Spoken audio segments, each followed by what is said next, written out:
I was thumbing through an old magazine in a clinic waiting room when my phone lit up with a call from my only child, Monique.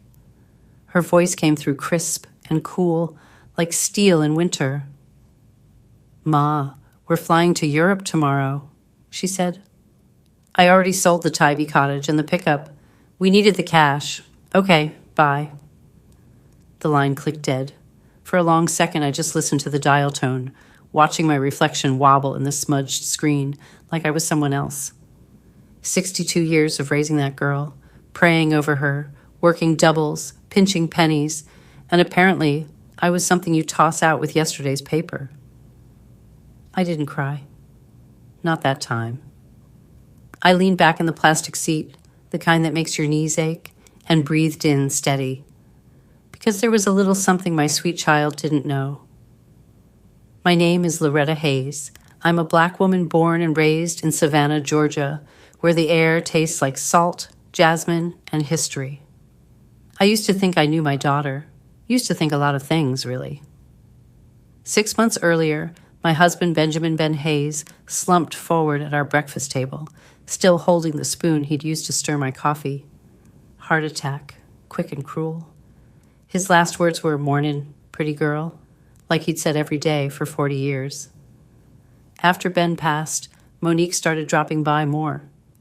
She scheduled my checkups, rode with me to the grocery store, took me to walk along the river when the weather broke. "Mama, you got to take better care of yourself now," she'd say, smiling that sunshine smile I wanted to believe was love and not strategy. The Tybee Island cottage had been our sanctuary. Ben and I bought it when Monique was 15. Weathered wood, a porch you could live your whole life on, and that soft hush of waves that calms your bones. We took birthdays there, church cookouts, quiet Christmas mornings, and ugly cry Novembers when life punched hard. Monique brought boyfriends, and later her husband Darius, whose cologne always arrived 5 seconds before he did. And my truck? That old Ford was Ben's second child. He washed it on Sundays with a church deacon level of reverence, changed the oil like it was communion, and parked it in the same shady slot under the pecan tree. His scent still lived in the cloth seats, soap, motor oil, and that clean sweat smell only good men have. I stared at the glossy floor, listened for my name. The nurse called me back, and the doctor did his poking and peeking. "For 62, Ms. Hayes, you're doing pretty good," he said. "Eat better, rest more." I nodded, but my mind was at home, in the top drawer of my dresser where a manila envelope waited. 3 days before he died, Ben pressed it into my hands. "Retta," he'd whispered, "put this away for later. Open it only when you're ready." I tucked it where he said and forgot, like grief makes you forget your own middle name. When my bus dropped me back in our neighborhood, the air tasted like rain and magnolia. I climbed the steps, unlocked the front door, and went straight to that drawer. The envelope was there, heavy with secrets. Ben's square, patient handwriting spelled Loretta across the front. The room was turning dusk blue, and the house had that evening quiet black folks know. AC, humming, floor settling, a clock ticking like a heartbeat. I sat on the edge of the bed we'd warmed for 4 decades and slid my finger under the seal. Inside was a stack of papers thick as a Sunday paper. Deeds, bank statements, business filings, and a letter written in the hand that had smoothed my hair and built our life. "My dear Loretta, if you reading this, it means I done gone on. Forgive me for keeping this to myself, where I didn't want you or Monique worrying or changing on me. Over the years, I invested the little we had. Baby, we don't just own Tybee. We own more. Apartments, a small motel, some land. We also hold shares in 3 companies worth more than you think. It's all organized under Hayes Family Holdings, LLC. You are the sole owner on paper. Keep this quiet for a while. If Monique knew too early, it might change how she talks to us. I wanted her to love us for us. Love, your Ben." I pressed the letter to my chest and let 2 tears fall. Just 2, because I could feel him there, steady as ever. The documents named addresses all over Savannah, a duplex off Waters Avenue, a brick fourplex near Daffin Park, a tiny motel down on the coast that smelled like sunscreen and French fries, and, here's the one that made my breath stutter, the 12-story building where Monique and Darius lived. All of it rolled under that single LLC like pearls on a string.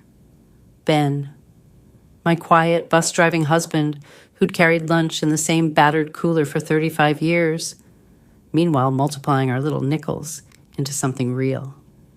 He'd stewarded our life like a private sermon and never once bragged.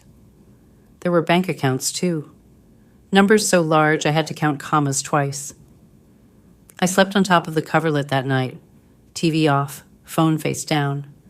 The house felt new and old at the same time, like a hymn you've sung so long you finally hear the words.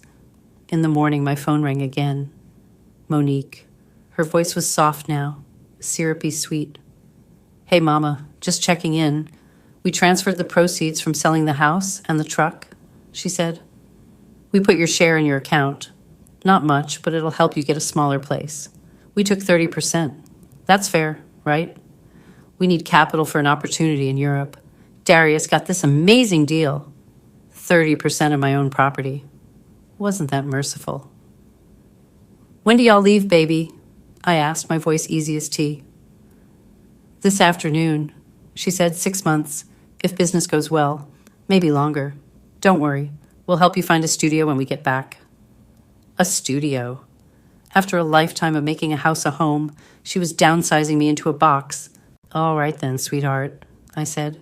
Y'all be safe. We love you, Mama.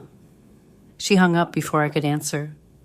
I stood there with the phone warm in my palm and laughed, not mean, just incredulous. Life had a sense of humor. My child robbed me with a smile to chase some Euro dream built on Darius's big talk. The part that ripped was not the money. It was how light she treated me, as if I were a problem to be managed. I logged into my bank account. They deposited a number that might look generous to somebody who never did the math, but I knew the Tybee place had been sold cheap to make that plain. The truck, too, practically given away. From the kitchen window, I watched them load a cab, 2 giant suitcases, expensive carry-on, matching passport wallets, giggling like college kids. Not once did either of them turn toward my window. They just floated away on their dream like my lifetime didn't pay the toll. I put the envelope on the table and smoothed the pages flat. I made coffee the way Ben used to, and took my time reading. Every line felt like a handhold. I needed a guide. Attorney, I thought of Miss Vanessa Carter, the black woman lawyer who'd been kind at the repast and pressed her card into my palm. I dialed. Ms. Hayes, she said after I explained everything, why don't you come in tomorrow? Bring the paperwork. When I hung up, the house was quiet, the way a church is after everyone goes home, holiness left hanging in the rafters. I slept hard, dreamt of Ben reading the paper, nodding like, that's my girl. Ms. Carter's office lived in an old brick building off Broughton Street, scuffed marble, tall windows, that law library smell like ink and dust. She wore a navy suit that could cut through foolishness. She read silently for a long time. Her eyes moved like a metronome. Then she exhaled, slow. Miss Hayes, she said, looking up, your husband was strategic. Everything here is buttoned up. The holding company owns the assets. You are the member and manager. As for the cottage, your daughter had no authority to sell it. We can unwind that. Fast.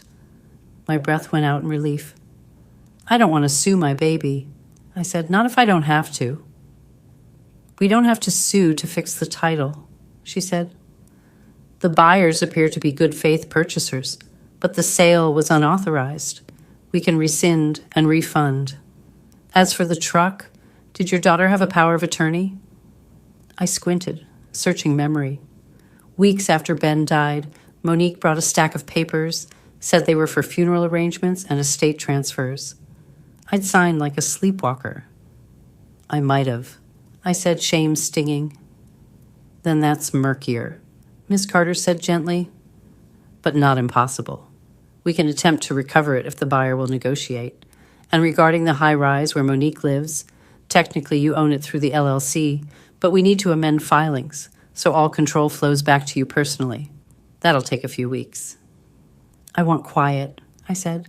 No noise, no gossip. Can you do it without my name flying around the city? She smiled like she'd been born for that kind of discretion.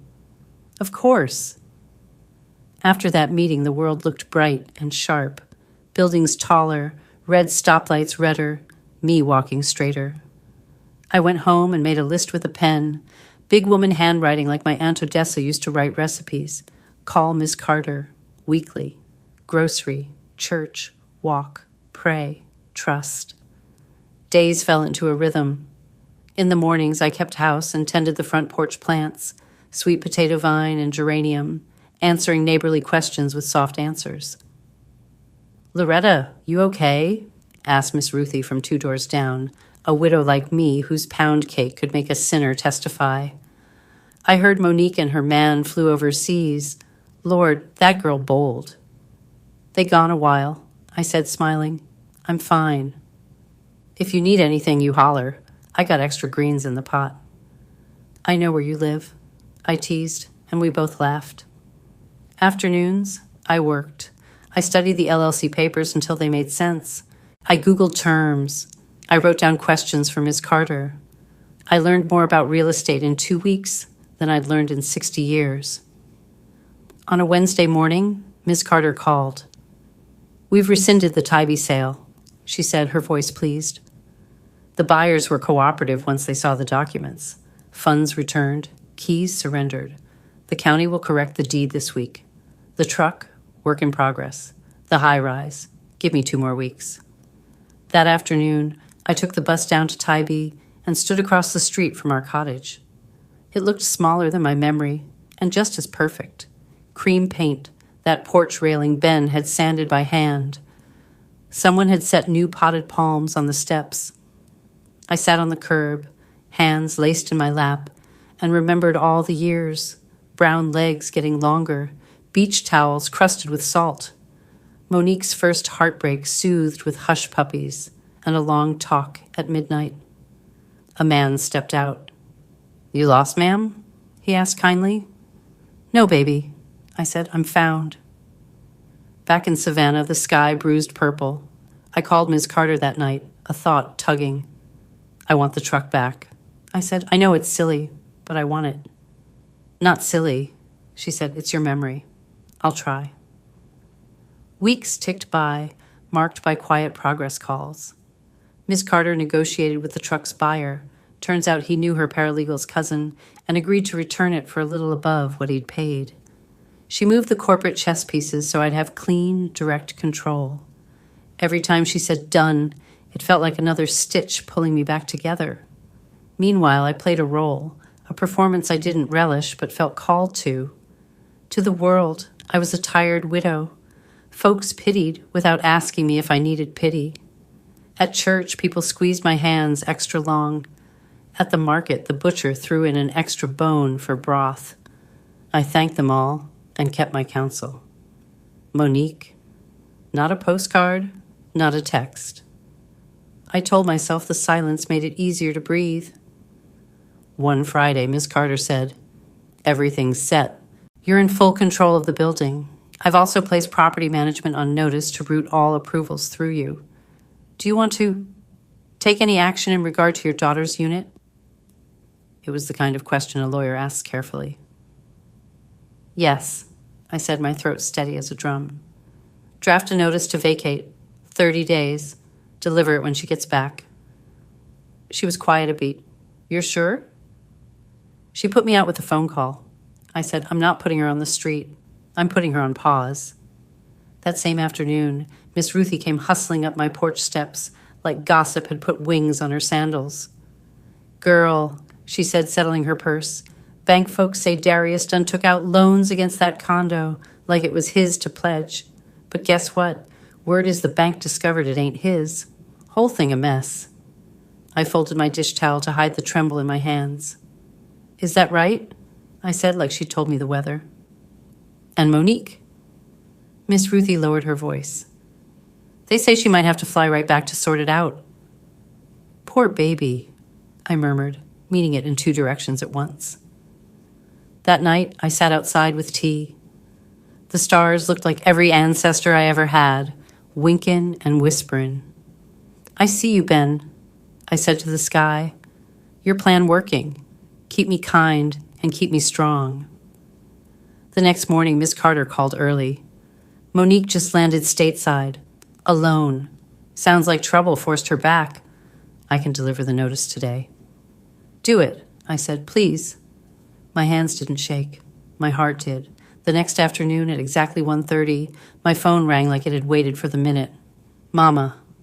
Monique's voice was raw, like it had scraped against 1,000 miles.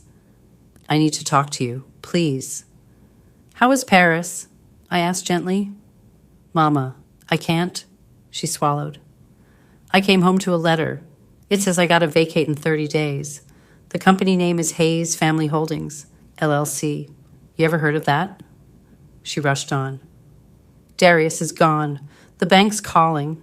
I can't get it to my email. Mama, I don't know what to do. I let silence stretch for 3 counts so my words would land. You can come see me, I said, right now. She arrived an hour later looking like sorrow in designer clothes, weight dropped, eyes hollow, edges frayed. For the first time in months, she looked small in my doorway.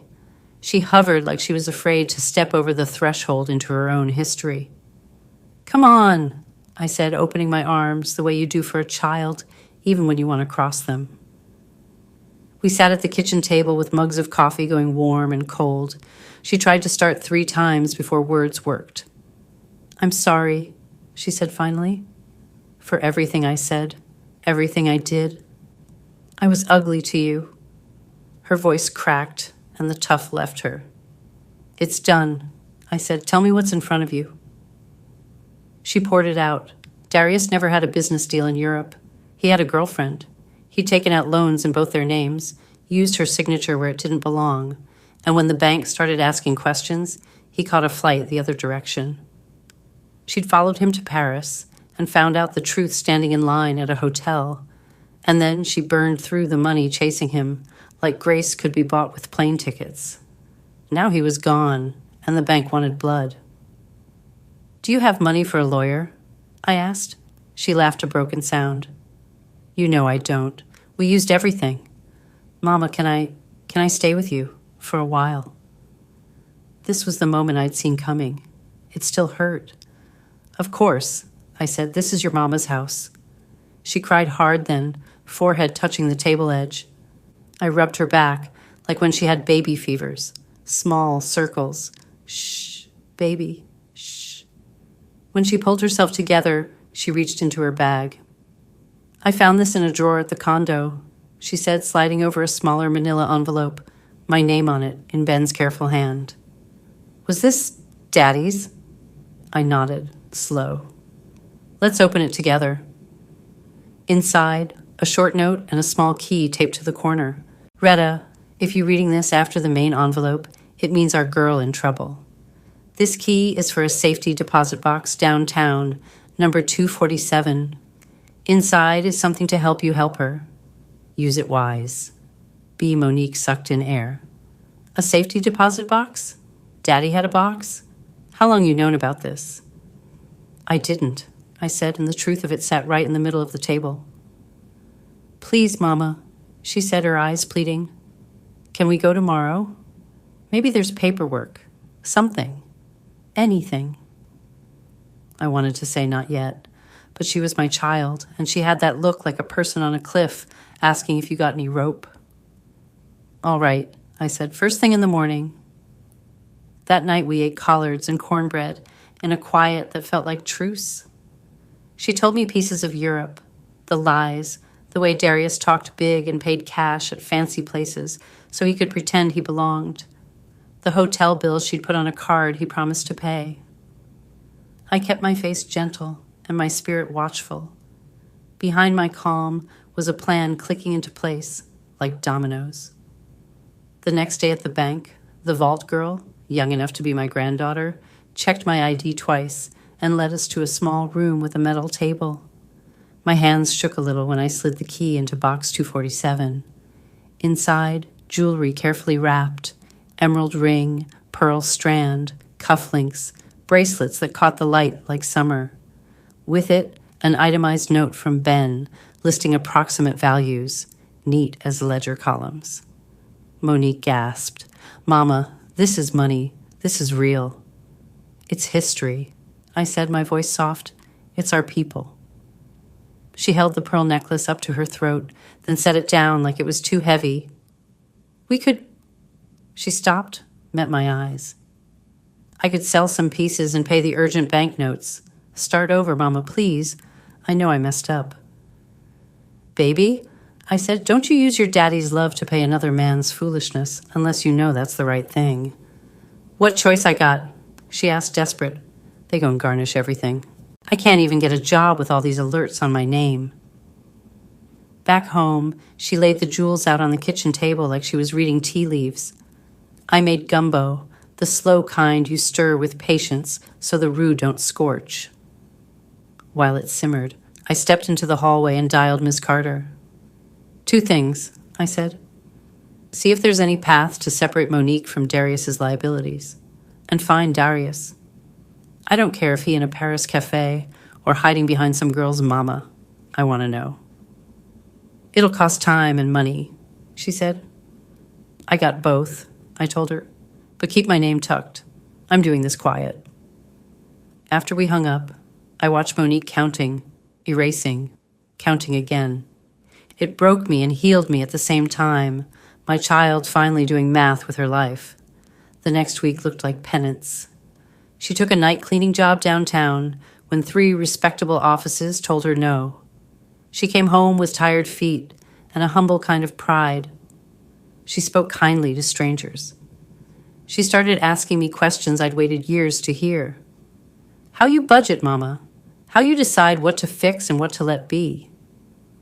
At church, she didn't sit in the front, grinning for show. She slid into the middle, head bowed, hands open. Miss Ruthie noticed, of course, and delivered updates like she was heaven's postwoman. "Your girl is different," she told me. Not low, different. Like she knows something now. One night, while Monique labeled envelopes for her payment plan, my phone buzzed.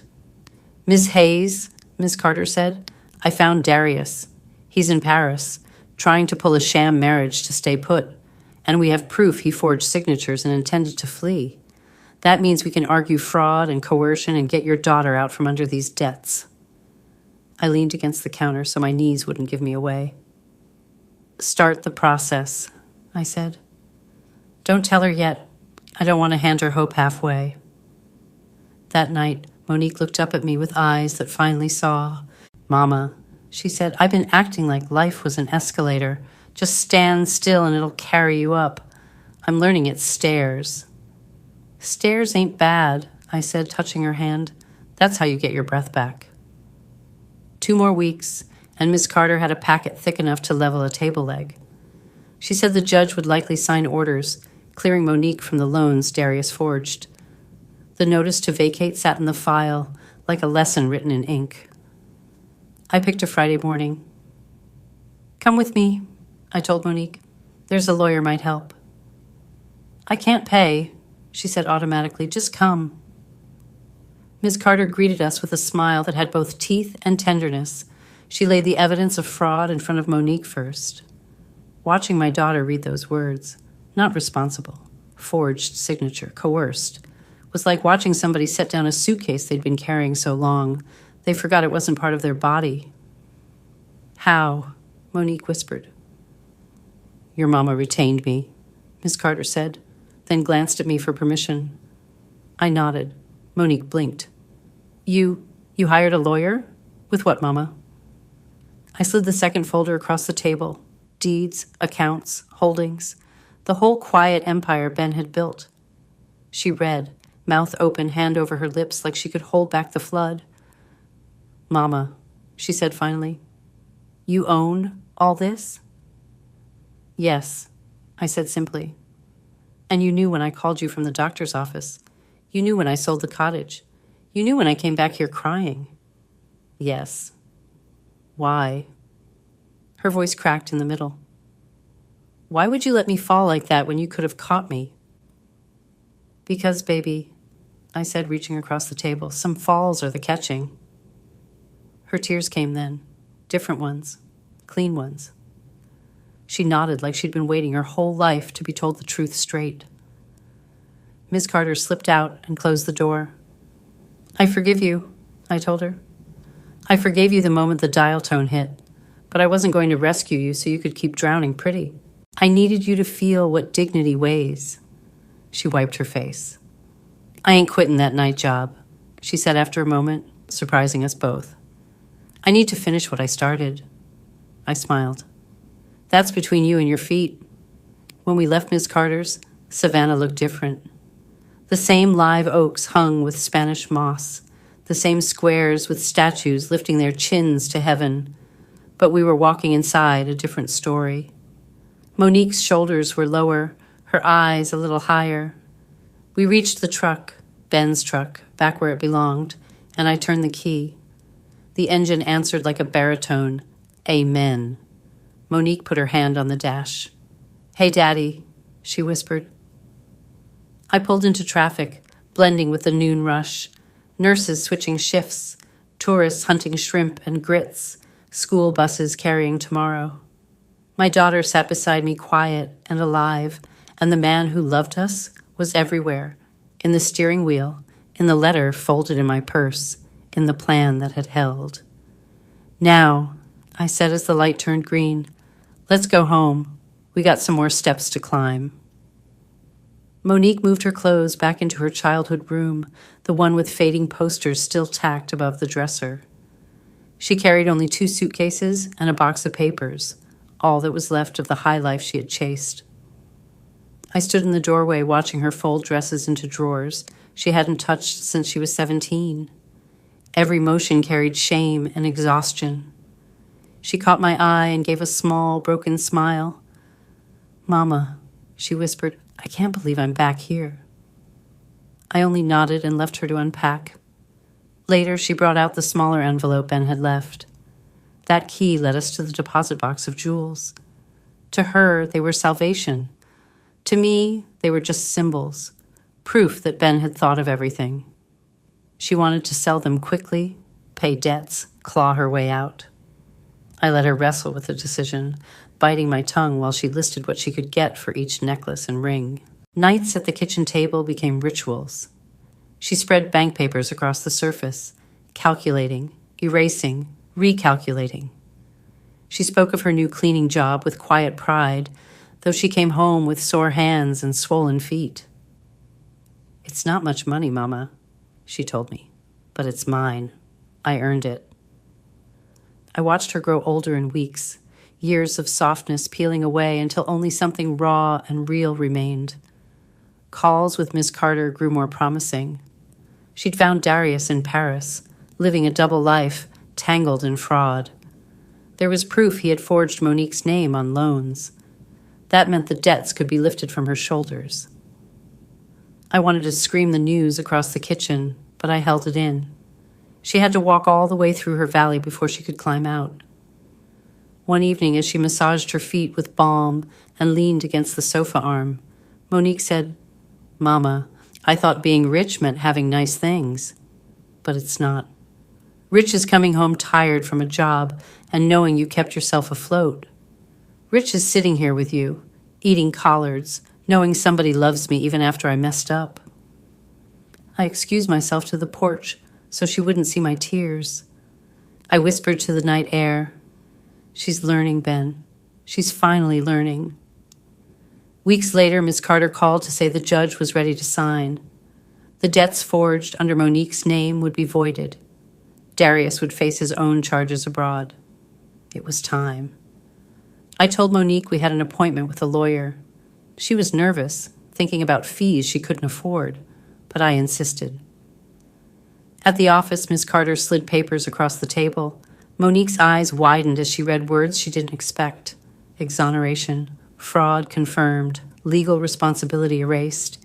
She looked at me, confused. How? Who paid for this? I let the silence stretch before opening Ben's folder and laying it out like gospel. Deeds, accounts, holdings, every hidden thread of our fortune. Monique's face ran through shock, disbelief, and shame. You had this the whole time? She asked, voice breaking. Yes, I said, and you let me think we were broke? You let me scrub floors at night? Yes, I answered again, steady as stone. Her eyes filled with tears. Why? Because some lessons don't come easy, baby. You had to know what it feels like to start at the bottom, to see value where you never looked before. If I saved you too soon, you wouldn't have changed. She broke then, sobbing into her hands. But these weren't the same tears she'd shed weeks earlier. These were cleansing, humbling. She whispered through her palms, I was cruel to you, Mama. I took your house. I treated you like nothing. And yet, I said, touching her arm, you're still my child. Forgiveness was already yours. When we left the office, she walked beside me differently, straighter, quieter, not because she felt entitled, but because she felt accountable. Back home, she insisted on continuing her cleaning job. I need to finish what I started, she told me. I can't just slip back into comfort. Not yet. I let her. Pride sat in me like a stone that finally warmed after being cold too long. Weeks turned into months. She kept her job, saved money, and began talking about enrolling in classes. She said she wanted to study social work, to help other women abandoned and burdened the way she had been. She was using some of her own wages to help a coworker cover daycare fees. I watched her, seeing a woman I hadn't believed could exist. One night, she sat across from me on the porch. Mama, she said, I'm going to live here, but not as your dependent child. I want to contribute, share bills, build this house with you as equals. Her words stunned me more than the millions in Ben's accounts ever had. Later, she received a letter from Darius in a French prison begging for forgiveness. She read it aloud at dinner and then tore it in half. That part of my life is gone, she said calmly. We made our first trip back to Tybee together. She walked through the cottage slowly, touching walls, inhaling memory. I can't believe I sold this place like it was nothing, she whispered. I held her hand and told her Ben would have forgiven her too. On the porch, with the ocean breathing steady, she made her proposal. Let's turn this place into a shelter, Mama, for women who need to start over. I looked at her, seeing all the weight and wisdom she'd carried into herself, and nodded.